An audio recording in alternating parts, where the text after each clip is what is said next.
A very, very warm welcome to you, Adam. Welcome to the podcast.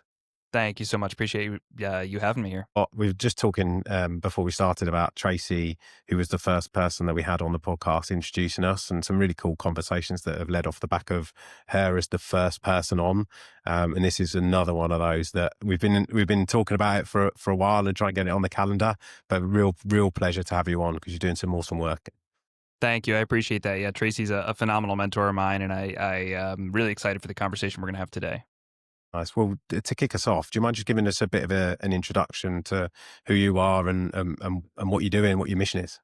Yeah, pleasure. So my name's Adam Goodcoff. I'm an ER physician by training. I practice part-time clinically still, but kind of more important probably for today's conversation is I am the co-founder and the CEO of Medfluencers, which is an HCP influencer marketing agency. I really hate the term agency because it kind of puts you into a box. We're really a lot more broad than that. We work now very heavily as well in the tech and AI space as we're supporting these HCPs. And I've been involved in social media a better part of 10 years, grew a following of 2 million across platforms, and that was kind of the inciting idea or event to say, hey, I think there's something bigger here that we can do with more impact. And I'm sure we'll get into that later, but that's kind of led me all over the roadmap. I was doing work with the previous White House administration. I've gotten to, advise multiple companies in this space, currently a medical advisor for open evidence.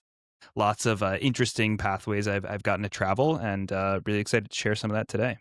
Yeah, nice. What made you start? So I've actually, I mentioned it's 10 years. It's maybe even longer from before video format. And it's always come from a desire to teach for me. So I've been a teacher since I was a teenager teaching, swim lessons. And I kind of kept that going. I taught CPR as I, was an EMT and going up through college to make some money. And then I actually extended medical school. I did a teaching fellowship. And I'd say that's really kind of the sentinel event, if you will, that pushed me into the realization of what I could do here. So I was teaching medical students first and second years. And I teach a lecture hall of, 200 students, and I'd get great feedback. And I think this is amazing. I just reached 200 students. And somewhere along the way, one of my friends who we've done work with over many years said, well, what if you made this content and put it on social media, right? And other people could access it. And I said, well, there's copyright issues. I couldn't really put the same content out there, but what if I made my own simple videos and just tried to reach other medical students? And so we started that. And the first idea of my kind of branding was really called the pre-med life, because I felt like, well, I don't really know that much about medicine. I'm still in medical school. Technically, I'm just on this fellowship year. Maybe I should teach the pre-meds how I got here. And so that's where it started. It did okay, but it never really caught fire. And as I continued doing my teaching fellowship, I said, well, I really do know a lot about medicine at this point. I probably could teach more medical student levels. Changed the branding to The Med Life, and slowly but surely started to pick up an audience and got to the point where I was getting about the same number of watchers, 200 as I would get in a classroom. I said, this is interesting. I can do 200 in the classroom and I can reach the same 200 people online. And then, the gears keep turning, and now it's 2,000 and 20,000 and 200,000. And then I'm thinking, oh my gosh, I can reach exponentially more people online and have a really similar impact across the globe as compared to what I'm doing in a classroom. And that was really the first kind of domino that fell for me in this realization of the power of what we have on these digital platforms. And, this was really before the mass migration of both patients and HCPs to social platforms. And so, that was the inciting event. I think, as they say, the rest is history. COVID was certainly lighter fluid on the fire, and, a lot of growth along the way. But that's kind of the initial why, is really just a desire to educate, a large group. In those early days when you were just getting the 200, I say just, right? Because if you imagine a room of 200 people and then you think of 200 views, but yet in the early days, that 200, probably doesn't feel like a lot, especially when you get people obsessed over that kind of thing now. What kept you going in those early stages? It's a good question. I don't think anyone's ever asked me that. I think that there was some desire to succeed in something challenging. And I've tried to equate this before for folks. When you hear of, in the military, there are these like Navy SEALs, high level commando type guys, right? And you hear that they leave the service and they become successful M&A bankers and investment firms. They have all these like high stress, high success jobs afterward.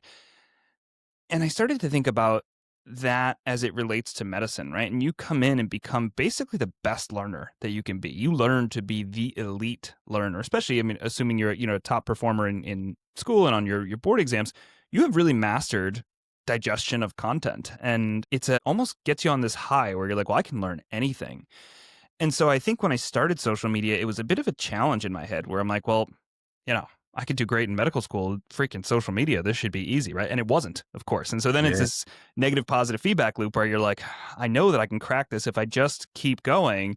I know what I do is good. I hear from the students they like hearing from me. I just need more viewers. I know in a way it's almost kind of like it's not in a negative way gambling, but it's that same reward phenomenon where you're like, I know I'm going to hit. I know I'm going to hit. And then you get a video that does a little better. You go, see, I knew it. I knew it. I just need to keep making that type of content. And so there's a bit of an addictive element of just constantly wanting to perform, and then a self challenge of saying, I've done really hard things. I know that I can learn this space. And then you see other folks that are successful, and that combined with the passion to really educate and reach, again, in my case, a lot of HCPs, but also patients, I think kind of together fueled the desire to keep going when maybe the performance wasn't there. Yeah, nice, nice. I think that's a fair way of looking at it. I can see the addictive side of it. For want of a better way of putting it, like chasing numbers and the buzz you get out of that. But also you combine that with the kind of passion that you've got for wanting to teach. And then we've not talked on it yet necessarily around the vision of what you're trying to create, but you bolt that on as well. And all of a sudden you've got, I guess, rocket fuel on that fire. So talk to us a bit about the kind of vision that you've got for what it is that you guys are creating. Yeah, so it's really interesting. All that we've spoken about to this point in the conversation is really what I would call See the Med Life, which is my social handles. And it's now in this stage of my life, it's really something that's almost more in the past. I do a lot less influencer work, but it was instrumental. It was the foundation for what I have built at Medfluencers, which is what I would say has really become synonymous with when the industry thinks of healthcare influencers, you think of Medfluencers. We obviously thought a lot on that name at early on, but medical influencers, Medfluencers, it just fit. And if I didn't have the years of experience that I did doing and creating content, I don't think we'd ever be where we are. But if you look back about 5 years, I started to have real success. I had TikTok came out. I was very early to the TikTok platform and having success there. The idea for Medfluencers was really born in almost an altruistic fashion. I saw peers doing the same thing that I was doing, right? We were all in communication. It was really a small group that were actually, pretty successful on social early on. And I had seen what's happening in medicine where everyone's kind of becoming a cog in the wheel. There's a loss of autonomy. It just felt like physicians were being taken advantage of. And so on one arm, I said, I think there's a real chance to bring these HCPs together and be stronger together, better opportunities, better compensation, better support and safety. And at the same time, in my kind of learning quest on the side, I realized I really don't get this marketing space. I've never worked in it. I don't understand what they're doing. I don't know what these terms are. And sure, I'm being approached for partnerships, but I don't know if it's fair. I don't even, what are usage rights, contract. There was a lot around that, not to mention market strategy in the world of marketing. And as I kind of studied on that, I started to realize, hey, I've actually got a skill set that a lot of my colleagues that are doing this content don't necessarily understand quite as deeply. I think I could do good for everyone here. And that was kind of the most fundamental idea of Medfluencers. And we set this really hard target, and Tracy's a huge part of this, was saying, we want to be able to safely deliver branded ISI content, the scrolling, full pharmaceutical type advertising, if you will, though we look at it differently. It's really educational to us. But we want to be able to do that on a social platform, which at the time, you kind of get laughed out of a room. If you said, we're going to have a physician speak about a drug on social media, they go, yeah, sure. That sounds like a good idea, right? So that was hurdle number one. The second part, as I'm sure we'll get into, that gets really exciting for us, is we started to realize through the trusts and partnerships that we were building with the HCPs that we worked with, we're actually getting access to a really interesting data set. And a data set that would not only support these HCPs in identifying the right voices for these pharmaceutical partners, but on the other side of the spectrum, helping the pharmaceutical partners actually identify who's going to be most impactful for their campaign, and really bridging that gap of fit, right? Everyone's got some nominal fit score that's some random group of numbers. Right? We really, through our AI, are able to contextually understand who an influencer is and digest their content and understand the nuances of why they perform on specific topics and why they're impactful in certain areas. And I think that married up with the educational mission really supports both sides, right? It gets the right HCPs and the right voices with the right partners for really impactful partnerships. And I think that's kind of where the concept started, where we're going, and it's in the infancy of what we can do there. Yeah, awesome. When you say the right partners, there's a load of questions pinging off in my brain at the moment. But when you say the right partners, what do you mean by right partners? Are we talking just about some people might look at it just the reach, for example? Are we looking at the ethical, the ethical considerations that come in around it? Talk to us a bit about kind of what you mean when you're defining the right partner. So I'd break it down into, and we'll call them HCP influencers and partners. And so typically partners, I'm referring to industry, and HCP influencers, the talent or the HCPs that are going to be working. But the right fit actually applies to both of those. And you hit the nail on the head, excuse me. One of the first things that I felt really passionately about was that I wanted to bring things from my career in medicine that worked really well. And one of those things was an ethics board. And so I think, to my knowledge, we're really the only agency that uses a physician ethics board to evaluate the ethical validity and appropriateness of a partnership for an HCP to be promoting. And that's something novel that we bring to the table. And so you're right, it starts at ethics. And that's an ethical evaluation of the partner, meaning what client might want to do this. But at the same time, we're also doing a really deep vetting and verification of who the HCPs are. Because to us, reputation is everything and safety is everything. And that's been my core mission from a compliance first approach from day one. And so we're looking, at the HCP's content, understanding brand safety for our partners, but also understanding, again, contextually, who are these influencers? They might be a cardiologist, but what are they posting on? What are they talking about? Who are they reaching? Do they speak to patients? Do they speak to HCPs?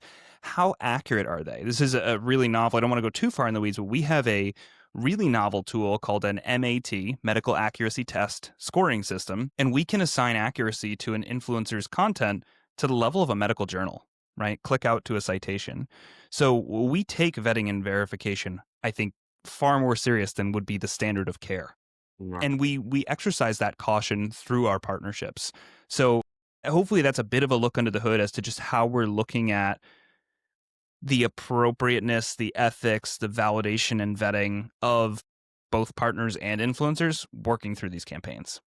Yeah, it's fascinating. Really, really interesting because of the role that social media has to play in. I've had people on the podcast before who have talked about one of the biggest challenges for the industry is the reputation the industry has. Now, obviously, I've not had a single person that's come on here that hasn't talked in some way about patient outcomes and patient centricity, no matter where they sit within the industry. Yet you will speak to people, if you like, people consuming social media and consuming the information that obviously have a terrible view of what the industry looks like. Again, at all levels, and the amount of misinformation spread, or the pro-vaccine, anti-vax, all that kind of stuff. So, what do you see as the role in what you're doing with that kind of bigger message, if you like, within the industry? So I think it's a split role or functionalities. When I think of how we're reaching consumers, patients, if you will, we are in a way making access to healthcare, health literacy, and information more equitable across the board, right? There are many, many folks who don't have access to healthcare providers or have trouble getting access to healthcare providers. They don't get the time. We all know, at least here in the US, the time of an appointment, it's like a joke. I mean, I'm a physician and I go in, and if I have one question, I feel like I've already, spent the amount of time that I have with my primary care physician, and that's it, And so I feel for patients who have a lot of questions and want to get those answers. And I see social media through the right credentialed voices as an opportunity to build that repository of free, accessible information. And to the reputational side, do we work with partners in pharma? Absolutely. There's a lot of value in giving patients the autonomy and the skills and tool set to understand the options out there. We're not, and I think this is it's a hot topic right now, right? There's no intention of you should take these medications. It's hard to find anyone in the pharma industry that's trying to make that kind of content. It's really just educating folks. And I'll share an interesting story. One of our HCP influencers had made a video about a particular cancer medication, and we'll speak broadly here, but it had very specific tumor markers that you needed to be eligible, so on and so forth. But it was a breakthrough update, and it was really impactful. So he shared this out as an oncologist, and there was a patient who followed this oncologist, saw the content, and said, "Wow, that is my type of cancer. I'm not sure if my markers fit. I'm going to bring this video up in my next appointment with my oncologist." Brings the video in. The oncologist looks and says, Actually, yeah, that's a good point. You are the same markers. Let me double check the report. They double check. The patient gets started on therapy. She's cancer free today because of that video that she saw on social media and brought to her clinician. So, does is there positive impact? Is there educational value for the patients from getting open access to these HCPs? Absolutely. Yeah, And so I think it's a great segue to the HCP side, which is to say, and again, as a practicing clinician who's not in, traditional academics, there's estimates are different, but around 80% of physicians practice in a community setting, we'll call it. And if you think of those in private practice and the various practice settings, they are not getting paid to go to conferences. They are not necessarily getting paid time off. They may get $1,000 of CME credit to help offset the flight rate. How much is it? Every conference is in Vegas. How much is it to fly to Vegas, get a hotel room, pay for food for however many nights, plus the registration of these CME events, which is ridiculously expensive because they know they get to use CME dollars. So there's a huge barrier to getting to go to these updates. And I think that's one of those disconnects that we really enjoy getting to bridge with pharma is they say, oh, well, we'll present the new research at the academic congress. Well, that's great, but the people in the community who are treating the patients, they may not be there. They mm, don't get to, nobody's paying them to close their clinic. And so they have to pay everyone's salary. They have no way of generating that revenue when the clinic is closed. And they have to pay these crazy fees to go learn the latest research. And that's, I think, part of why we hear these numbers tossed around that say, no, it's, on average 5 to 7 years for new literature to be picked up by the medical community. Well, that's because there's a bit of an echo chamber in academics. And yeah, they're all going to the meetings and high-fiving and writing papers and having a great time because that's part of their contract. They get academic buy-down to do that. But for those who are really taking care of the large number of patients, they're not necessarily getting those opportunities. And so, in our opinion, being able to communicate some of these findings, partner with those in the pharma and biotech industry and say, hey, there is this new test available. And this is really interesting and impactful, and you should go home and read about it. We're not saying you need to order this for every patient. Right? We're not saying this is the right drug for everyone. It's just saying, hey, here's an update. Here's some information. And when you've got your time, save the video, go find the primary literature, right? Go listen to a KOL lecture. Go read the primary source itself or go to the brand website. Do something to educate yourself on that. But we're looking to get clinicians excited about learning. so Adam, tell us a bit more about the kind of tech side, and the kind of AI piece and how all of that kind of works and how you see yourselves within that. Yeah, it's really interesting. If you asked me even a year ago, would you consider yourself the CEO of a tech company? I'd say absolutely not. We have a CTO and we kind of build our product and our platform, but it's really not, we're not tech and data focused. And I think that has changed so much. And some of that is the democratization of access to machine learning, right? And the ability, both from a cost perspective, but actual true access to start working more deeply on our own models. Now, our team's been working on this for some time. It's more than a year, but in that time, I have been able, as a non-coder, to really build my knowledge base and understand. And I think every business has someone who's kind of driving the ideation and some of the innovation. And then there's the technicality and the execution. There's a lot of pieces that make up a successful business. If you don't understand the tech, you really can't innovate on it, right? And so as this has become a more accessible and approachable space, we've been able to bring efficiencies to our team through machine learning that I couldn't have imagined a year ago.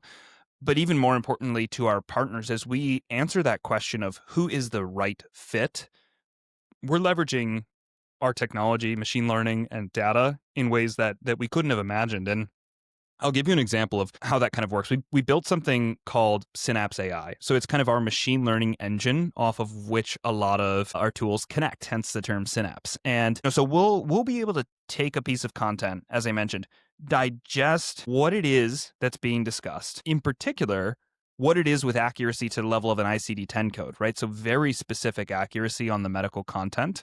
We can assess the accuracy of the medical discussion, as I mentioned with the MAT score. We can contextually understand based off of our database why the content is performing the way that it is as compared to that influencer, as compared to network averages. And so we can build this really robust, almost not to be catchphrasy, but almost an agentic understanding of who this HCP influencer is to really then ask the question that when we are meeting with clients and we hear the pain points in the market, we hear the educational gaps, we hear the targets of discussion, we can then say, actually, we have a really innovative way to look at this from data and from machine learning and from the actual HCPs themselves. and marrying all of that together to drive the most impactful messaging. And again, to me, impact is education, right? And we're able to educate the right target audiences in the most easily connected way because of what we can see on the back end. And I think that's been one of the most exciting things for myself and our CTO, Jeff Beach. Incredible. And I bet you'd have never imagined that this was where your career would take you, right? No, no, this was not in the cards. Even if you asked me 5 years ago, like I said, when we started Medfluencers, I thought, great, we're going to bring all these HCPs together and we're going to, introduce them to these clients and great things will happen. And it's turned out as every business to be much, much more complicated than that. Had no idea what was coming in the cards in terms of the complexity around tech. How much guidance I mean, you mentioned you've got pharma on one side and then you've got, your HCPs, for example. How much guidance are you giving them when you're connecting them on like how they're kind of delivering the message or how this is kind of getting out there? Give us a bit of an insight into that. Yeah, I'll reiterate that we really approach our problems from a compliance first approach, meaning that we're always looking to protect our HCPs because they are not compliance experts and they're not marketing experts. Now, the caveat there is we believe very strongly in something that we kind of call co-creation, meaning we're not going to make creative for these influencers. In fact, the reason they're incredibly valuable is because of their natural voice, their ability, their capability. If we tell them what to say, or if we let our pharma partners tell them what to say, that that's not valuable. We're not connecting with an audience anymore. So we really believe in this co-creation. However, we have both AI tools and human elements of protection the entire process together. So we never turn them loose. In fact, from day one, we actually provide compliance training to our HCP influencers. So they're able to go in and learn. I would argue if you polled 100 HCP influencers and asked them what the term fair balance means, assuming they don't work in marketing, they would have no idea what that word means, right? By the end of our compliance training, not only do our influencers understand fair balance, they have a good concept of why they are saying things in videos, why there are overlays and ISI and kind of the components, right? And a big piece of teamwork is understanding the why. And I think that's a big part of why we have found it valuable to invest in building out that type of training. The next phase comes on our accounts team side, though. And I don't like the term hand-holding. It sounds kind of immature, and it's not a hand-holding, but I'd say we kind of put up the right bumpers and guardrails to guide the HCPs through the process, and our accounts teams are incredibly well-trained and, again, supported by really novel AI solutions through the process. So, for example, we have an AI MLR check. And so when an influencer submits a script, rather than sending this out to, a client's regulatory team with no level of regulatory or potentially a regulatory partner that we work with, we're pre-screening that based on our past experiences, the machine learning engine, to say, well, actually, these things don't typically get through. Would you consider rephrasing it this way? And so we're just saving time. It's a 2-week cycle typically to get the next MLR committee meeting. If we can catch some of those things before they get into committee, we have a better chance of getting through with less edits each time. So, we're constantly building tools like that for our, accounts team, and them paired with a knowledgeable and bought in physician who understands why we're doing what we're doing, I think is really a key driver to the success. Yeah, I mean, that must make it so much quicker, right? Like, are they getting sort of real-time feedback from the AI? It could be real time. We don't do that currently, so Okay. we have it as it's still a bit of a delay to where because there is a feeling we've done a lot of testing with this. It feels a bit deflating, right? If you're not a regulatory expert, so you don't fully get the whole picture, and you're typing, and then spell check keeps popping up. The best way I can equate it is to spell check, right? If you're spelling what you feel like the words spell correct, but it just keeps telling you they're wrong, it feels kind of deflating. So what we do now is we don't want to interrupt the creative process. We let them take a crack, they submit, and then our team actually runs the AI tool and is able to come back with those suggestions and say, look, these are some of the things we'd recommend changing.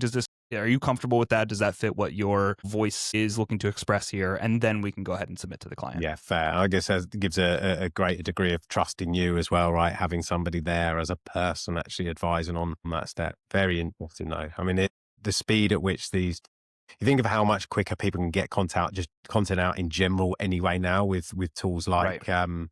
like what we're recording on today on Riverside and some of the AI that sits on the back end of that to speed it up.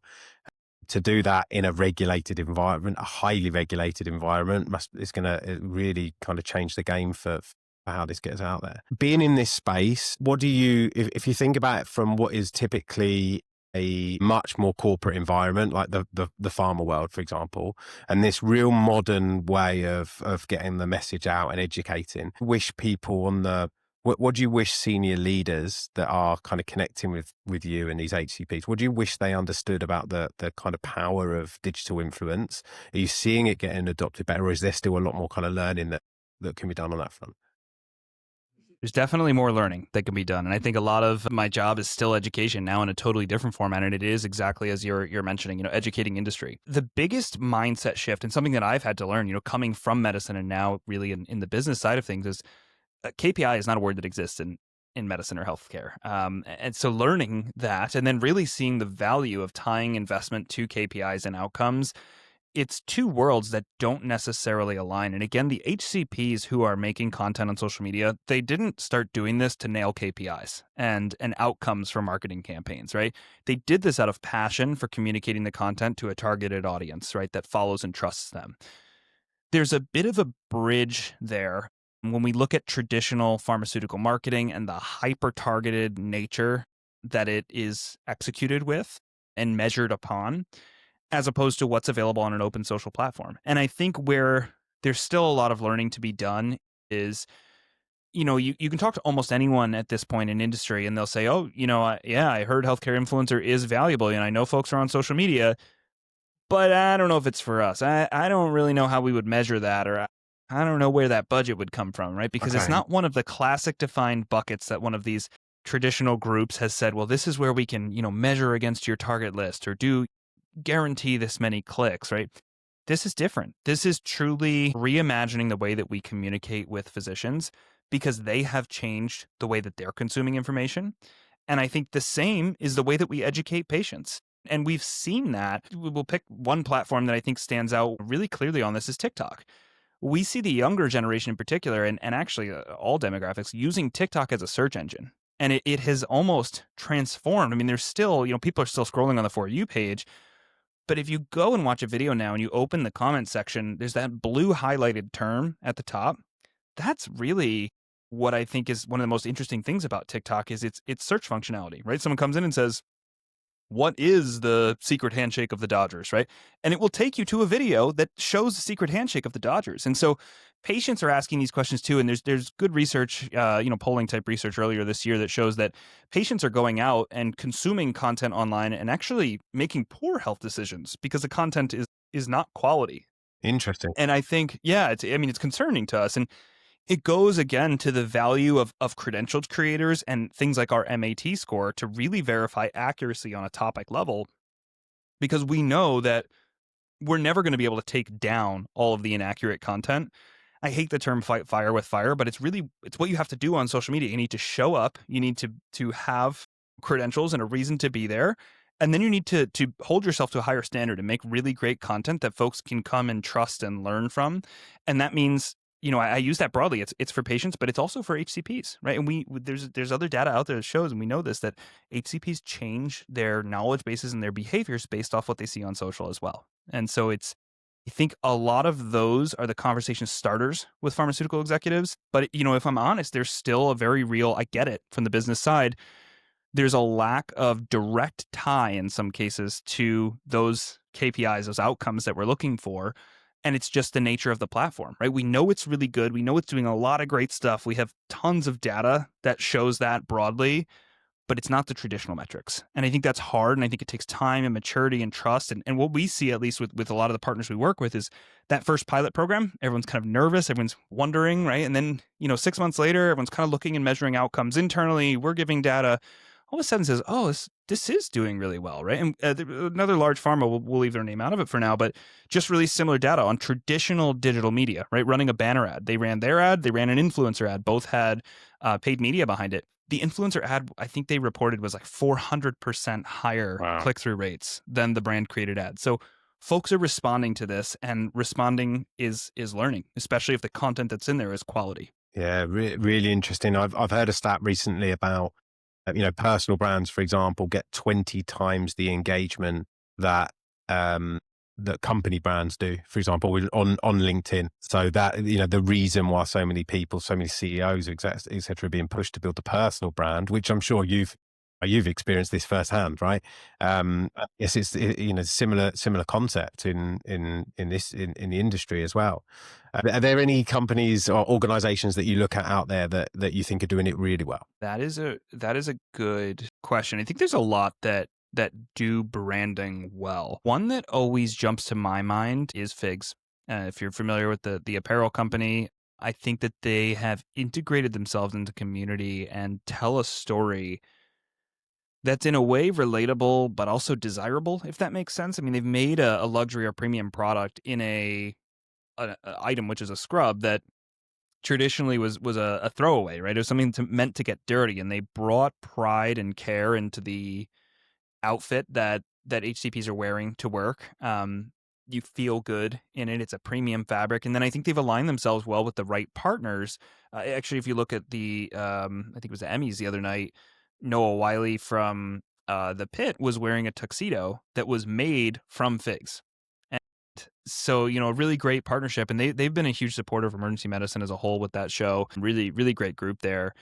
But I think that the way that Figs continues to lead with their brand image and their placement in the market, I think they do a really nice job. And that's kind of on the healthcare side. There's tons of examples, like kind of mini case studies. I think Stanley and the Stanley Cup aligning to this value that we stand by our product. And I actually heard, I don't know the validity of this, so don't hold me to this, but I heard so a while ago there was this story that a woman's car burnt down and the Stanley Cup was the only thing that survived, but it was all charred, or I think like Stanley replaced the cup or bought her, no, but they bought her a new car, something like that. And it was this idea that, we're so rugged, we're standing by our customers. Apparently, it was like a total publicity stunt, but it got the world talking. That it was like, here is a company that's going to show up for their customers when things are bad, right? And they're there for them every single day. They're their water bottle, and they're durable. And when things go wrong, they're there for them. And I think that's just another one of those examples that stands out to me as a really interesting gamble on branding and the relationship with customers. But yeah, I think if we kind of dove into it, there's probably a lot of examples of folks doing it really right. Nice. Well, I always like to. We talk a lot about leadership on this podcast and what makes a great leader. And as somebody who is leading the industry, leading people in the industry and influencing both sides, and as somebody that's leading a business, and albeit down the AI route that you never thought you would go down as a tech company, tell us a bit about your philosophy as a leader. I think one of the biggest things to me, and it comes from my background, is work ethic and determination, integrity, accountability. These are some of the core values that we toss around at Medfluencers. They're also some of the ways that I think that it's important to show up every single day as a leader. I grew up swimming. I swam straight through high school. It was a very competitive environment, and we had a really phenomenal coach, and he would essentially say, you got to show up every single day. And I think that's the same when I think about leadership. Yes, I want to innovate. I'm determined to succeed. I want to do all of these things, but I also need to show up every single day for our team. And I like the approach of, it's tossed around as entrepreneurship, but I love to challenge our team members and say, take something on that excites you and challenges you, and run with it. And not every idea is going to be a winning idea, but if it's got traction and it has a reason to believe and a reasonable pathway to get there, we'll try and invest in that. We'll try and support that. And I think we've seen a lot of internal innovation from our team members coming with really great ideas. And I think it shows an openness from the top down to be heard. That's another thing, again, that I pull from healthcare. As I was going through medical school, the traditional learning is top down, which is like an attending, then a resident, then a medical student. That's the flow of information. As I had come in, you were getting a lot of non-traditional students who were coming from, Chase and JP Morgan and whoever, and M&A banking, and then coming into medical school. And so they had a really different perspective. And what they started to say was there was bidirectional knowledge transfer, meaning an attending could be teaching one thing, but actually someone could have been an M&A banker who worked on a healthcare deal and have a really interesting perspective to provide from the bottom up. And so I encourage that on our team, is that, everyone has an open mindset and everyone should feel empowered to share their input and their thoughts at any point in time, because it's not a unidirectional flow. I don't always have the best idea. In fact, I often have horrible ideas. There's got to be some vulnerability from the top down, and humility and ability to not only be wrong, but to listen. And I think, you start to pull those things together, and that I think somewhat describes my leadership style. And as I mentioned, to me, at the end of the day, it's about showing up day in and day out. If the team is staying late, I'm gonna stay late. I'm gonna check in. I'm gonna make sure that things are okay. Yeah, it's going above and beyond. I was going to say that the part where you're talking about not always having the best ideas, for example, that must be a real check your ego kind of moment. I know, again, we've had founders on here before talk about this, of the ability to let go when you don't necessarily have all the answers, and also that transition or that tipping point where you go from I'm driving the business to, oh, actually there are other people here now that are much better than me at this and this, and I need to step back from that. Have there been any of those kind of realizations or moments for you where you've gone, wow, I don't know what I'm doing here. This is why I've got these people around me. Yeah, I think for This image, morning some of them, or yeah. What I'll say is emphatically yes. I won't necessarily call them all out, but I think one that's fun, right, is influencer strategy. And folks look to me, they go, well, he's a physician, he's been an influencer, he leads the company, he must have the best idea for every pitch.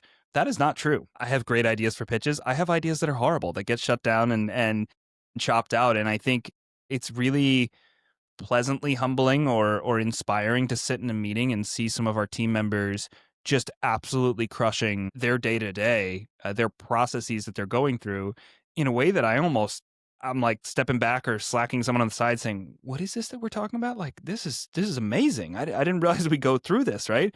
And it's not just on the tech side, right? It's not an ignorance of tech. This is sometimes just real day-to-day services that our accounts team, I always remind them, like, it sounds really corny. I'm a big like take pride in what you do type person, and we really do the most HCP influencer campaigns out of anyone to my knowledge in the world right now. And I tell this to the accounts team for one reason, which is to say, be proud of what you do. You are a global leader de facto by the fact of, that we're the ones that are doing this, but like you have really become the leading expert in this space. And yes, other folks are doing this and I'm sure they're great, but we're doing a tremendous volume, tremendous efficiency and accuracy, and be really proud of that. And so, yeah, there's a lot of times I'll sit in a meeting and I'm just kind of like, wow, I'm super impressed with what everyone knows here, and I should probably do some reading up or have some more one-on-ones. yeah, no, that's why you've got the team. It's true. It's true. Yeah, there's a big element of trust, and I think that point for us was probably a year and a half, 2 years ago, where I've heard this from other CEOs where you have to kind of let the kids fly, so to speak, and kind of go hands off of the day to day. It's not that you don't love rolling your sleeves up and getting involved, but there's just too many moving parts, and it's about assembling the right team and having the trust and SOPs to execute on every single day. Yeah, it's a scary process, but also I think once you do it, it just unlocks a new level of performance for yourself and what you can do to drive the business. Good for you. If you're looking ahead and things could go wherever you want them to go, or Medfluencers goes exactly how you want it to go, like what do you think changes? What does this do for the industry? I look at Medfluencers as, to use a medical term, the standard of care for healthcare influencer marketing. That's the standard of care as to how we communicate with patients on these open platforms, the standard of care for how we communicate with HCPs, and the standard of care for how we push that ball forward and do better than what I would call traditional influencer. And we live in the same world and love and respect the groundwork for the years that traditional influencer has laid out in defining this space. But HCP influencer is a bit different, and it's certainly more complicated and it's a bit more focused. And I think we have from day one taken that compliance first approach, been very cautious and calculated as to how we are leading by example. And when I look forward, that is what I see for Medfluencers and our team members, is kind of being that source of truth or the leader, right? Leading by example in this space, innovating around the tech, innovating on the data and AI, you know, innovating around the way that we are bringing and elevating HCP voices in these conversations and reaching targeted audiences. I think that's, to me, the key value in what we do here. And I think there's a lot of exciting evolutions, especially as we look on the tech and machine learning side, for insights that we can glean and other potential ways we can help in this industry. But I think for now, that's the most tangible vision, and that's what we're working towards. Love it. Proud Absolutely. for you. It's a real pleasure having you on, Adam. Thank you so much for coming on and share. Is there anything you want to leave the audience with? Is there any message that you want to make sure is heard by the end of this? I love these at the end of a podcast, because I try to leave something different. But I think what I'll leave for today is believe in yourself. There are so many folks that I meet that have amazing ideas, and there's a perception that it takes some massive action, huge amount of risk, big life change to act on that thought. It doesn't. I started Medfluencers when I was a resident. I had no business building a business. I didn't know anything. I have no business degree. I had no marketing degree. Again, I surrounded myself with amazing mentors and advisors, and I worked hard, and it was a slow. The graph of decline and increase on both sides as to what I was working on was a slow burn. But explore those ideas. Give yourself the grace to explore that idea. Challenge yourself. Get creative. I think one of the biggest learnings for me early on, I used to say, "I'm not creative. I'm a science guy." And then I sat back and I said, well, I play guitar and I take photos and I guess I am creative. And once you allow yourself to get in that headspace, that was, I think, really some of the impetus for my ability to be an influencer, because Mm. I would have never made content online if I didn't believe I was creative. And then you explore it, you buy into it, you believe it, and it becomes a reality. And so what I would say to anyone listening is, let that little voice out, explore those ideas. You never know where it's going to go. Love that. That is a really cool way to finish the podcast. Well, thanks a lot, Adam. Thanks so much for sharing your vision, your passion for what you do, passion for where you're going. Really enjoyed the conversation. There's lots of value, even if it's just for that last little bit at the end. That's a really great message to leave it with. I appreciate that, Will. Thanks for having me on. Pleasure. Thank you.